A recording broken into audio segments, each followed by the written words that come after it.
قوم سمود یہ بڑی حرفت اور سنت والے تھے. ان کے پاس جو کچھ تمہارے پاس ہے، جن چیزوں کے پیچھے تم دھوکہ کھا کے اپنی زندگی کو برباد کر رہے ہو، یہ ان کے پاس تھا، لیکن اس کے باوجود یہ ناکام ہوئے ہیں. تم بھی ناکام ہو جاؤ گے، چاہے ہو ہی رہا ہے. مسلمان جو ہے اپنی دنیا کے اسباب، چاہے وہ حکومت ہو، مال ہو، پیسے ہو، کوڑیاں ہو، ٹھیکرے ہو، زمین ہو، جاگیرداری ہو، اور چاہے کرسیاں ان کے پاس ہو، اور چاہے اپنے ملک میں ہو چاہے کسی ملک میں ہو، ہر ایک اپنی زبان سے ہی کہتا ہے کہ میں پریشان ہوں، میں ناکام ہوں. اللہ نے ناکامی ڈالی ہے. ہاں، اس مسلمان کے پاس حکومت ہے، لیکن وہ حکومتوں میں اس کی عزت نہیں ہے، اس میں ناکامی ہے. کیوں کہ اپنی حکومت کے نقشوں میں اللہ نے اسے جس لیے پیدا کیا تھا وہ مقصد چھوڑ کر اس میں زندگی گزار رہا ہے. اور صحابہ کو اللہ نے دنیا میں عزت دے کر یہ بات سمجھائی اس امت کو کہ دیکھو میرے نبی کے صحابہ نے اپنی زندگی پر محنت کر کے اللہ کی اطاعت پر زندگی اختیار کی، اللہ نے انہیں دنیا میں کتنی عزت دی. ان کے زمانے کی بڑی بڑی طاقتیں، ہاں، جن کا پوری دنیا میں جن کی محدود و یہ تھا، انہیں خدا نے ناکام کیا صحابہ کے سامنے اپنی قدرت سے. اور یہ حقیقت سمجھائی کہ جو بھی انسان اور جو بھی دنیا میں ایمان والا بن کر اور اللہ کا بندہ بن کر زندگی گزارے گا، اللہ تعالیٰ اسے کامیاب کرے گا.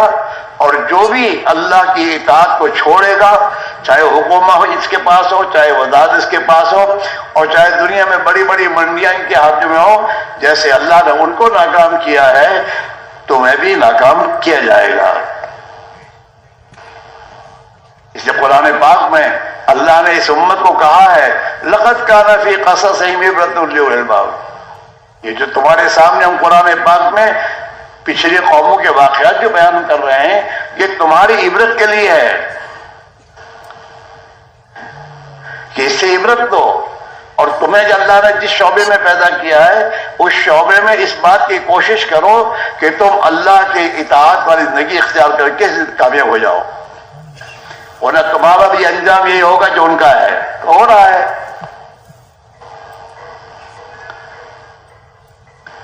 اس لیے بھائیوں، ہم جو پریشانیاں اور دنیا میں مصیبت کے شکار ہیں، اس کا علاج یہ نہیں کہ دنیا کے اندھے کر رہے ہیں حکومتوں پر، وزارتوں پر، ڈگریوں پر اور مخلوق کی غلامی میں. جس اللہ نے اسے اپنی عبادت و غلامی کے لیے پیدا کیا تھا، اسے چھوڑا اس نے تو یہ 50 کا غلام بن گیا ہے، اور اس کے بعد بھی اس کا مسئلہ حل نہیں ہو رہا. مسئلہ ایک ہی ہے کہ اب ہم اور آپ اپنی زندگی کو صحابہ کی طرح محنت کر کے اور اللہ کے دین کو زندگی میں اور اپنے گھروں میں، اپنی تجارتوں میں، اپنی حکومتوں میں اور اپنی زندگی کے ہر شعبے میں اللہ کے دین کو داخل کر کے زندگی گزارے ہیں. تو پھر اللہ آسمان سے ہر ایک کے لیے کامیابی کا فیصلہ کرے گا. زمین والے جو کر رہے وہ نہیں ہوگا، آسمان والا جو کرے گا وہی ہوگا. اور یہی ہو رہا ہے. کل کو دوست آج دشمن ہے اور آج دشمن کل دوست بن جاتے ہیں. وہ یہ نہیں ہوتے، وہ تو اوپر سے فیصلہ ایسا آتا ہے. ہماری اور ہماری اولادوں کی زندگی میں محبت ڈالیں گے اللہ. اگر اللہ ان ہمارے دلوں میں محبت ڈالیں گے تو ہماری زندگیوں میں اس محبت کے محض اثرات ہم دیکھیں گے. اور اگر ہم نے اللہ کی اطاعت کا راستہ چھوڑا اور جو جناب رسول اللہ صلی اللہ علیہ وسلم اللہ کی طرف سے زندگی گزارنے کا راستہ لے کر آئے جسے دین اسلام کہتے ہیں، اگر ہم نے اس کو چھوڑا تو ہم میرے بھائیوں کامیاب نہیں ہو سکتے اور ان مشکلات سے نہیں نکل سکتے، بلکہ اللہ انہی اسباب میں آسمان سے ناکامی کے فیصلے کرے گا. اس لیے اللہ نے قرآن پاک میں اپنا ضابطہ بتایا اس امت کو. 2 ضابطے بتائے. ایک ضابطہ تو یہ بتایا من عمل صالحا من ذکر او انثى وهو مؤمن فلنحيينه حیاة طیبہ. جو بھی مرد، مسلمان مرد ہو یا عورت ہو، اپنی زندگی میں ایمان کو حاصل کریں گے اور اپنے دل کے اندر ایمان کی حقیقت اتاریں گے اور اپنی زندگی کو اللہ کی اطاعت والی گزاریں گے، اللہ تعالیٰ اسے خوشحال زندگی دے گا. خوشحالی آئے گی زندگی میں، محبتیں آئیں گی، ایک دوسرے کی ہمدردیاں آئیں گی، دشمنیوں کو خدا ختم کر دے گا. اللہ نے قرآن پاک میں صحابہ پر اپنا احسان بتایا، وَاعْتَصِمُوا بِحَبْلِ اللَّهِ جَمِيعًا وَلَا تَفَرَّقُوا. اللہ کے دین کو مضبوطی سے پکڑو اور دین چھوڑ کر پارٹیاں، الگ الگ پارٹیاں نہ بن جاؤ. ہمارا تو دین ایک ہے. جب ہمارا دین اللہ ایک، نبی ایک، تو ہم بھی ایک.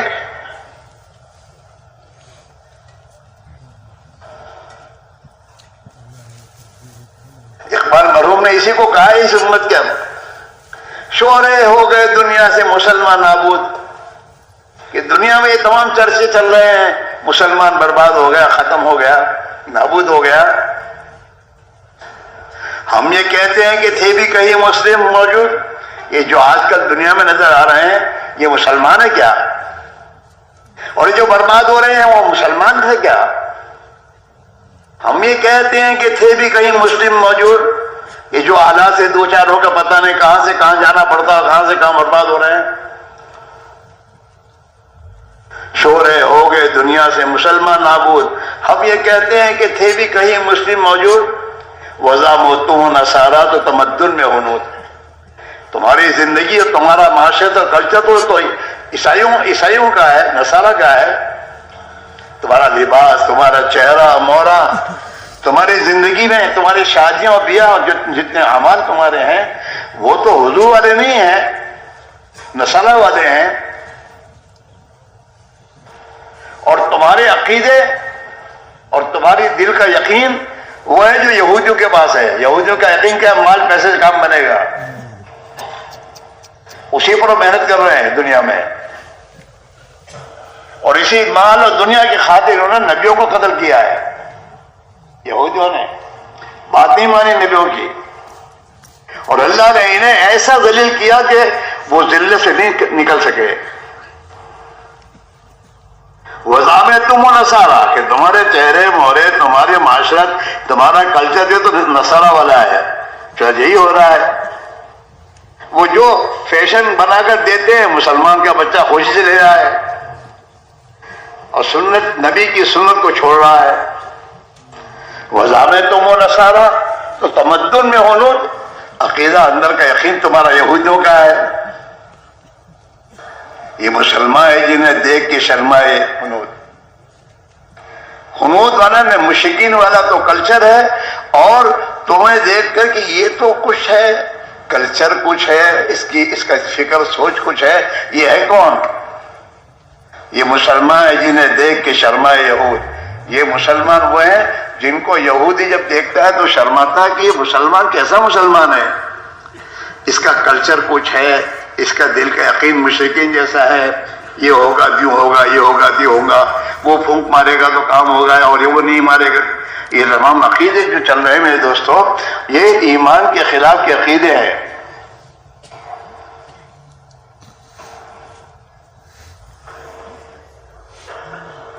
یہ مسلمان ہے جنہیں دیکھ کے سمجھ. یوں تو سید بھی ہو، مرزا بھی ہو، افغان بھی ہو، تم سبھی کچھ بتاؤ تو مسلمان بھی ہو. تمہارے دعوے ہیں ہم سید ہیں، تم مرزا اپنے آپ کو بتاؤ مرزا ہیں، ہم افغانی ہیں. ہاں تم سید بھی ہو، مرزا بھی ہو، افغان بھی ہو، تم سب کچھ ہو، لیکن بتاؤ کہ مسلمان بھی ہو. تمہیں تو اللہ کے نبی نے کلمے کی دعوت دے کر اپنی تمام لائنوں سے ہٹا کر ایک لائن پر آنے کو کہا ہے کہ کلمے والے بنو، اللہ کے بندے بنو اور اللہ کی اطاعت کا زندگی گزارو. اگر یہ زندگی اختیار کرو گے تو پھر اللہ اپنی قدرت سے تمہیں کامیاب کرے گا اور اللہ تمہاری حفاظت کرے گا. ہاں، اور دنیا اور آخرت کو دنیا اور آخرت میں تمہیں ہمیشہ کے لیے کامیاب کر دے گا۔ اسی میرے بھائیوں، تبلیغ و دعوت کی محنت کے ذریعے ہر مسلمان سے ایک ہی بات کہی جا رہی ہے کہ جو پیدا ہونے کے وقت میں ہمیں جو کلمہ اور ویدوس اذان ہمارے کان میں ڈال کر ہمیں جو زندگی کی حقیقت سمجھائی ہے، اس پر زندگی کی حقیقت تک اپنے ہاتھ لاؤ۔ ایک اللہ کی بڑائی دل میں اتارو اور ایک اللہ کی وحدانیت کو محنت کر کے دل میں اتارو، اور ایک ہی اللہ سب کچھ کرنے والا ہے، یہ تمہاری زبان کا بول بناؤ۔ اس لیے حضور نے فرمایا قولوا لا الہ الا اللہ، زبان سے بولو یہ کہ اللہ کے سوا کسی کے ہاتھ میں کچھ نہیں ہے، سب کچھ ایک اللہ ہی کے ہاتھ میں ہے، اور اللہ ہی عبادت اور اطاعت کے قابل ہے۔ ہاں، پہلی ذمہ داری ہے، سب سے پہلی ذمہ داری دنیا میں آنے کے بعد سب سے پہلی ذمہ داری جو اللہ نے سمجھائی ہے یہ ہے کہ اللہ کا بندہ بن کر زندگی گزارو، محنت کرو، اور نبی کے امتی ہونے کے اعتبار سے نبی والی محنت کو اپنی زندگی کا مقصد بنا کر زندگی گزارو، تو اللہ تمہیں کامیاب کر دے گا۔ ہاں، اللہ کے نبی نے یہی دعوت دی ہے، یا ایھا الناس قولوا لا الہ الا اللہ تفلحوا، او دنیا کے انسانوں لا الہ الا اللہ کو زبان سے دعویٰ کرو، بولو، اللہ تمہیں کامیاب کرے گا۔ ایک اللہ کو ماننا جیسا کہ وہ ہے، اور ایک اللہ ہی کی مان کے زندگی گزارنا جیسا کہ وہ ہم سے چاہتا ہے، اپنے کاروبار میں، دکانوں میں، اپنی زندگی کے ہر شعبے میں جیسے اللہ چاہتا ہے ایسے زندگی گزارنا۔ یہ ہے کلمہ کو لا الہ الا اللہ، ایک اللہ کیسے ہوگا اور ایک اللہ ہی کامیاب کرے گا۔ اسی میرے بھائیوں میں عزیزوں، ہم سب سے ایک بات کہی جا رہی ہے کہ بھائی دوستو، ہماری زندگی میں دین آنے کا ایک ہی راستہ ہے، اور یہ ہے کہ نبی والی محنت کو زندگی میں داخل کرو۔ حضور پاک علیہ الصلوۃ والسلام نے صحابہ سے سب سے پہلی جو محنت کروائی ہے وہ ایمان اور یقین کی محنت کروائی ہے، کلمے کی محنت، کہ دل کا یقین ٹھیک کرو۔ یہ دل میں جو یقین بیٹھا ہوا ہے نا، مال ہوگا تو کام ہوگا، کہ یہ یقین غلط ہے۔ اگر مال سے کامیابی ہوتی تو قارون کامیاب ہو جاتا، بہت مال دیا تھا اللہ نے اس کو، کہ کامیاب نہیں ہوا، ناکام ہوا ہے۔ مال سے زندگی نہیں بنتی، اور نہ مال سے کام بنتے ہیں۔ مال سے تو وہی ہوتا ہے جو اللہ چاہتا ہے، عزت چاہتا ہے عزت ملتی ہے، ورنہ میرے دوستوں ہاتھ بھی ذلیل ہو جاتا ہے، ورنہ اسی کے مال میں اس کی یہ ہلاک ہو جاتا ہے۔ جی ہاں، اس لیے بھائی یقین کو بنانا ہے۔ ہمارا یقین بگڑا ہوا ہے، اور ہمارا یقین اللہ کی ذات سے ہٹ کر مخلوق پر آیا ہے۔ جس کا یقین جس پر ہے، آدمی اسی کے پیچھے رات ہی محنت کرتا ہے کہ مجھے مل جائے۔ مال والے کا یقین مال پر ہے تو مال کے پیچھے اندھا پر چل رہا ہے، اور جس راستے سے بھی مال ملے وہ مال میرے پاس آنا چاہیے، نہ حلال دیکھے گا، نہ حرام دیکھے گا، نہ ظلم دیکھے گا، کچھ نہیں دیکھے گا، مال آنا چاہیے۔ حکومت والا، حکومت کا یقین اس کے دل میں ہے تو حکومت حاصل کرنے کے لیے جو چاہے کرنا ہو کر لے گا۔ ہاں، اس لیے میرے بھائی میرے عزیزو، یقین بنے گا یقین کی محنت سے، اور دل میں جو یقین ہوگا وہی کرے گا آدمی، چاہے کتنے اللہ والوں کے پاس جا کے بیٹھے اور ان کو اپنے گھر لے جائے، لیکن دل میں یقین دوسرا بیٹھا ہو تو وہی کرے گا، وہ اللہ والوں کو بھی دھوکہ دے گا۔ ہاں، گھر میں لے جا کر اللہ والوں کی تعلیمات کے خلاف گھر کا پورا بنا رکھا ہے، اور اللہ والوں کو گھر میں لاتا ہے تو سب پر پردہ ڈالتا ہے، دھوکہ دیتا ہے۔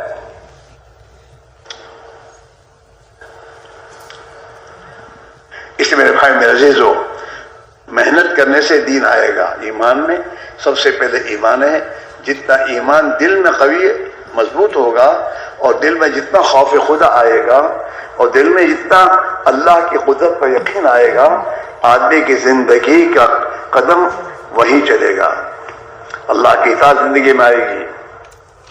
ہاں آپ نے دیکھا ہوگا بہت سے بیچارے غلط زندگی گزارنے والے اللہ کی راہ میں نکلتے ہیں، اور اللہ کی راہ میں نکل کے جب ان کا یقین اندر سے بنتا ہے تو یقین بننے کے ساتھ سب سے پہلا توبہ کرتا ہے اپنی غلط زندگی سے، اور غلط زندگی چھوڑتا ہے وہ، اور زندگی اللہ کی اطاعت آنا شروع ہو جاتی ہے، اندر یقین بنا ہے۔ ہاں اور اللہ والوں کے بچے ہیں اور دینداروں کے گھروں میں ہیں، لیکن یقین بگڑا ہوا ہے تو وہی کرتا ہے جو اندر ہے، کوئی پرواہ نہیں کرتا کہ میرا باپ کون ہے، میرا خاندان کون ہے، میں کیا کر رہا ہوں، مجھے یہ کرنا چاہیے کیا۔ سب سے پہلے میں مسلمان ہوں تو کیا مسلمان کے لیے یہ چیز زیبا ہے جھوٹ بولنا؟ مسلمان کے لیے میرے دوست اپنے کاروبار میں دھوکہ دینا کیا اس کے لیے زیبا نہیں ہو سکتا؟ اسے اللہ نے حکومت کی کرسی پہ بٹھایا تو ظالم بنے گئے، ظلم کرے گئے، اور اپنی حکومتوں کو چلانے کے لیے پارٹیاں بنا کے چلے گئے۔ یہ تو فرعون کی لائن ہے۔ فرعون حکومت کرنے کے لیے اس نے اپنی پبلک کی پارٹیاں بنائی تھی۔ ہاں آپ قرآن سے پڑھیے، اور ایک دوسرے کے خلاف کیا تھا، یہ لڑتے رہے میں حکومت کرتا رہوں۔ نعم تاسیم میم تلک آیات الکتاب المبین نتلو علیک من نبأ موسیٰ وفرعون لقوم یؤمنون ان فرعون علا فی الارض وجعل اہلہا شیعا، کہ فرعون متکبر گھمنڈی اپنے سر کو گھمنڈی زندگی گزارتا ہوا اس نے اپنی پبلک میں پارٹیاں بنائی تھی، اور جس کے پاس طاقت تھی وہ کمزوروں کو دباتا تھا۔ بنی اسرائیل اس وقت میرے دوستوں کمزور تھے تو ان کی عورتوں کو اپنے گھروں کا کام کاج کرنے کے لیے رکھتے تھے، اور ان کے